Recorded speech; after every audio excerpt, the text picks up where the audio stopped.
Բարի գեղեցիկ օր, այսօր եւս մի գեղեցիկ բարեկամություն է, հա, կարծես թե։ Հարևանություն։ Հարևանություն եւ բարեկամություն է, այո,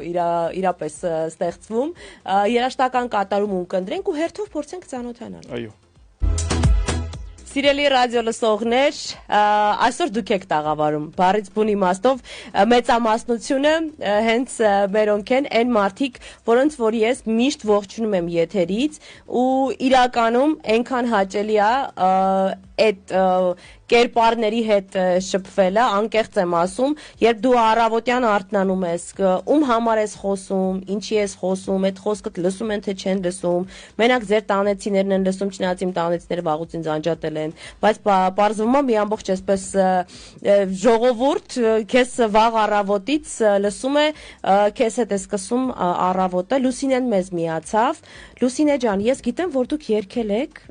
երգչուհի եք, բարի լույս, բարի կեսօր, ինձ մոտ ավտոմատ համակարգ է,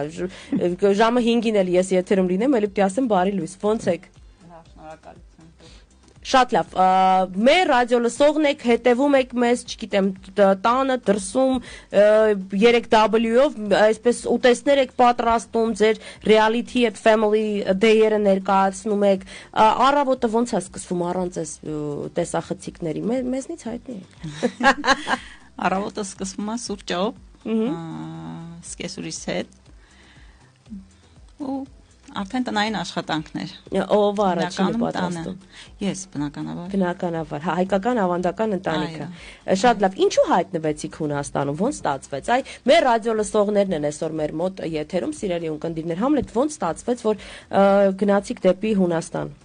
Ինքը ընդհանրապես բոլորի մոտ է երևի տենց, որ ցեպ է աշխատում։ Դե 90-ական թվեր մութ սուրճ, այո, ինչ-որ միտեղ մանես գալի, որ ինչ-որ գումարի հայթայթել, աղբորս հողոյի աները,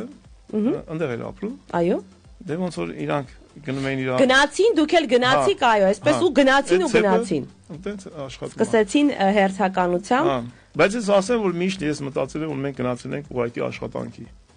Ոնց որ կարա Սյունիքից մեկը գա Երևան գործի, մենք ուղղակի սամալոտ ենք նստել, մի ուրիշ տեղ ենք աշխատում, բայց հայկական ավանդական լեզվով փոքրիկ խոպան։ Այո, այո։ Շատ լավ, բայց ես ինչպես մեկ օրում փորձեցի ձեր մասին լավ ինֆո հավաքել, հասկացա, որ նաև ձեր մեծագույն երազանքներից մեկը եղավ այն, որ ձեր զավակին հենց այստեղ ամուսնացնեք, չնայած կար այնտեղ հնարավորություն գեղեցիկ լոկացիաների եւ ոչ միայն, հենց այստեղ հայկական ավանդական հարսանիք է եղել եւ նոր մեր շատ սիրելի Արամեն էր երգում, հենց Արամեն էլ եղել է ձեր հանդիսում